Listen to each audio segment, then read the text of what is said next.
Thank you very much, Presiding Officer.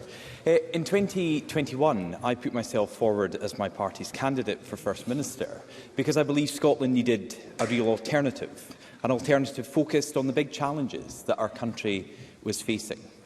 Now, at the end of the Sturgeon era and a fractious SNP leadership election, it's clear that alternative is still needed.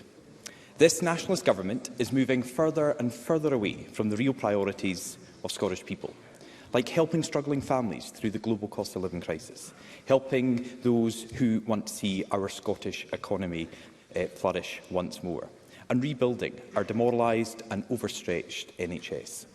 Those are the big challenges that we are facing today, and those are the challenges that Scottish people want every single one of us MSPs in this chamber to be laser focused on. Yet instead, we've seen from the party of government them being consumed by the debate on independence and furthering their nationalist obsession. The SNP have been fiddling while Rome burns. They've abdicated responsibility for governing our country in favour of again attempting to reboot their tired campaign for separation. And Humza Yousaf has been at the forefront of this debate. He has said that every election should be about independence. He has proclaimed himself to be the first activist of the nationalist movement. And yesterday, in his very first act as leader of his party, he demanded another independence referendum from the UK government. Thank you. Thank you. Let's hear Mr Ross.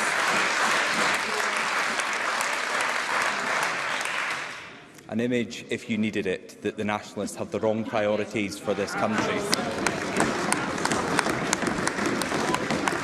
Because at a time when our country needs national leadership, we have yet again been given another nationalist leader, but one even more divisive than the last. Humza Yousaf will not bring Scotland together. He will not focus on the big challenges facing our economy, our public services and families up and down the country. Over the last month, he has been running our NHS part-time while prioritising his own leadership ambitions. In this, his final day as Health Secretary, figures show that just 63% of patients were seen at A&E within the target time, down from 87% when he was given that most important job within government. And his fellow Cabinet member, Kate Forbes, was absolutely right to be scathing about his record in government, and it turns out that almost half of SNP members in this election agreed with her.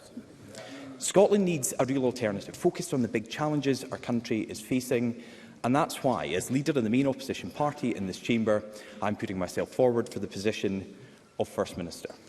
Now, we already know the way the votes are going to go. Humza Yousaf has stitched up a backroom deal with the Greens to keep his nationalist government in power. Thank you. I'll just repeat it. Humza Yousaf has stitched up a backroom deal with the Greens to keep his nationalist government in power. And with an anti-growth party within government, sadly Scotland will be the poorer as a result. But today is also about the future, because the contest that the SNP have just been through shows beyond any doubt that the SNP are not invincible, that continued nationalist government in Scotland is not inevitable. As we enter into the post-Sturgeon era, we can see that the post-SNP Scotland is also in reach. A chance to bin the nationalist never-endings and put the real priorities of Scottish people first. It's past time that the SNP paid the price for their failures in government and single-minded focus on dividing our country with another independence referendum. And in communities across Scotland, the Scottish Conservatives are the only party that can beat the SNP in both next year's general election and the next Scottish Parliament election to make that happen. Over the last 2 years, my party has been building a positive programme focused on the real challenges Scotland faces.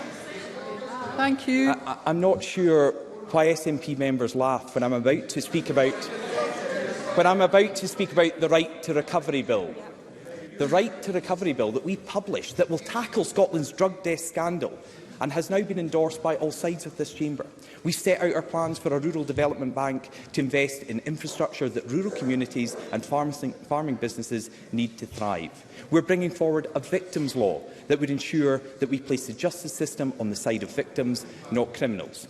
We've set out plans for a rent-to-own model and tax cuts for first-time buyers that would ensure that home ownership in Scotland is not an unaffordable dream, but can become reality.